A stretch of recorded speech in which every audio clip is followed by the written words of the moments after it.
Hello friend, आपका स्वागत है हमारे चैनल IQ स्टडी सपोर्ट में। दोस्तों, बात करेंगे इस वीडियो में हम लोग ITI सप्लीमेंट्री परीक्षा 2025 के ऊपर सप्लीमेंट्री एग्ज़ाम अपडेट हम लोग इस वीडियो में देखने वाले हैं और समझने वाले हैं। बैक एग्ज़ाम फॉर्म कब से भरा जाएगा, बैक फॉर्म भरने के लिए क्या क्या डॉक्यूमेंट्स चाहिए, ग्रीवेंस क्लियर कब तक होगा। तो चलिए एक एक करके सारे अपडेट देख लेते हैं। तो चलिए वीडियो को शुरू करते हैं। इससे पहले जो लोग चैनल पे नए हैं वो जल्द से जल्द चैनल को सब्सक्राइब करके बेल बटन दबा दीजिएगा ITI से रिगार्डिंग पल पल की अपडेट के लिए। दोस्तों देखिए, ये है DGT का मैसेज, जिसे DGT ने मैसेज के माध्यम से बताया है। देखिए DGT और MSDE, ठीक है, जिसमें लिखा है CTS सप्लीमेंट्री एग्जामिनेशन। तो यानी एग्जामिनेशन के बारे में इस मैसेज में बताया गया है। अब देखिए इसमें क्या लिखा है, the schedule for eligibility creation for CTS यानी जो ITI कैंडिडेट हैं उनको CTS बोला जाता है। सप्लीमेंट्री एग्जामिनेशन इज़ लाइव, यानी सप्लीमेंट्री का जो एग्ज़ाम होने वाला है वो लाइव हो गया है। यानी कि लाइव यानी अभी वर्तमान में यानी प्रेजेंट में अभी लाइव हो गया है ऑन SIDH, यानी SID जो पोर्टल है ना दोस्तों, SID यानी skill India digital hub portal जो है उस पर जो है लाइव हो गया है। यानी कि इस पर आप जाकर अपना ऑनलाइन फॉर्म को अप्लाई करवा सकते हैं। तो ये कौन करेगा? ITI ही करेगा। देखिए उसमें और आगे क्या लिखा है, for eligible but failed trainees, यानी जो ट्रेनी फेल हो गए हैं, यानी कोई किसी विषय में फेल हो गया है, जैसे कि जो भी विषय है उनका कोई किसी विषय में फेल है या फिर प्रैक्टिकल में फेल है, तो यानी फेल ट्रेनी, ठीक है। फेल ट्रेनी यानी इनका एलिजिबल यानी क्रिएशन करना है, यानी कि इनको एग्ज़ाम में बैठाना है। इसके लिए फॉर्म को ऑनलाइन प्रोसेस में भरना है, मतलब ये बात इसमें बताया जा रहा है। अप्लाई फॉर सप्लीमेंट्री यानी कि अप्लाई करना है, एलिजिबल उनको देखकर, जो एलिजिबिलिटी है उनका उसको देखकर उनका फॉर्म को अप्लाई करना है। कौन करेगा? ITI। तो आप जल्द से जल्द अपने ITI में जाकर संपर्क करिए और इस फॉर्म को भरिए और कंप्लीट करिए। देखिए हम आगे देखते हैं, इसमें option has to be extra size, ठीक है, ऑल ITI, यानी ऑल ITI यानी सभी ITI को बताया जा रहा है।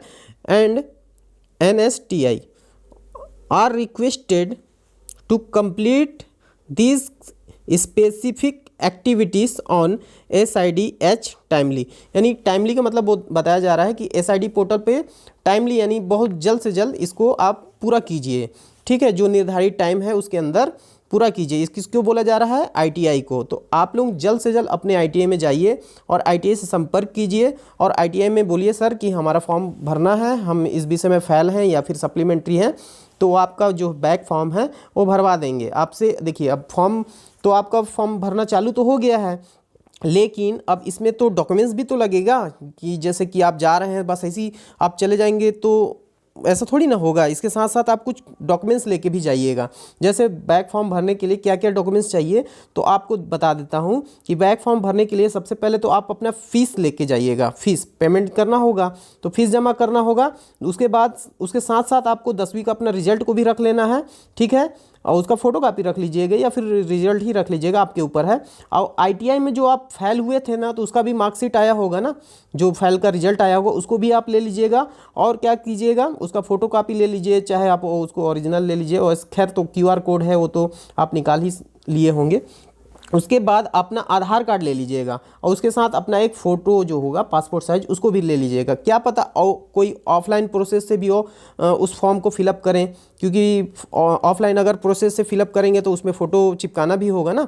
तो ऑनलाइन तो भराएगा ही भराएगा, लेकिन आप क्या पता किसी ITI में ऑफलाइन भी भरा ना हो, तो आप क्या कीजिएगा, अपना फ़ोटो रख लीजिएगा ना। मांगेंगे तो दे दीजिएगा, नहीं मांगेंगे तो कोई बात नहीं, लेकिन आप ना फीस ज़रूर लेके जाइएगा, अपना 10वीं का रिजल्ट ज़रूर लेके जाइएगा, फिर आप फेल जो हुए हैं उसका रिजल्ट ज़रूर लेके जाइएगा और अपना आधार कार्ड लेके ज़रूर जाइएगा। इसके साथ अपना फ़ोटो भी रख लीजिएगा, ठीक है। अब आता है कि ग्रीवेंस क्लियर कब होगा। बहुत बच्चे को क्वेरी है, ग्रीवेंस जो किए थे बच्चे लोग तो उनका रिजल्ट अभी तक क्लियर नहीं हो पाया है। तो बहुत लोग मेरे को मैसेज किए कि अभी तक क्लियर नहीं हुआ है। तो देखिए दोस्तों, फॉर्म भरना तो आपका चालू हो गया है बैक एग्ज़ाम वाला, लेकिन अभी ग्रीवेंस जिसका क्लियर नहीं हुआ है वो 1 से 2 दिन के अंदर ही इसका जहाँ तक हो जाना चाहिए, क्योंकि अब फॉर्म भरना चालू हो गया है।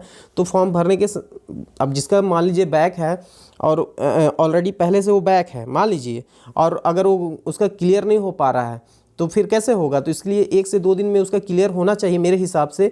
और दूसरी बात है, अगर नहीं भी होता है आपका क्लियर तो आप बैक फॉर्म भर दीजिएगा, क्योंकि अगर बैक फॉर्म आप नहीं भरते हैं तो ऐसा ना हो कि ग्रीवेंस क्लियर होने में टाइम लग गया, बैक फॉर्म भी नहीं भर पाए। तो आप बैक फॉर्म भर दीजिएगा अगर बैक है तो। और किसी का नंबर अगर बढ़ाने के लिए वो ग्रीवेंस किए हैं या यानी कि वो पास हो चुके हैं तो उनको बैक फॉर्म भरने की कोई ज़रूरत नहीं है। तो थोड़ा सा वेट कर लेंगे, उनका ग्रीवेंस जल्द से जल्द क्लियर हो जाएगा। वो बहुत जल्द होगा, 1 से 2 दिन या सप्ताह भर के अंदर ही आपका ग्रीवेंस जहाँ तक क्लियर हो जाना चाहिए। तो ठीक है दोस्तों, वीडियो से रिगार्डिंग कोई क्वायरी हो तो आप मैसेज में पूछ सकते हैं। तो चलिए मिलते हैं नेक्स्ट वीडियो में, नेक्स्ट अपडेट में।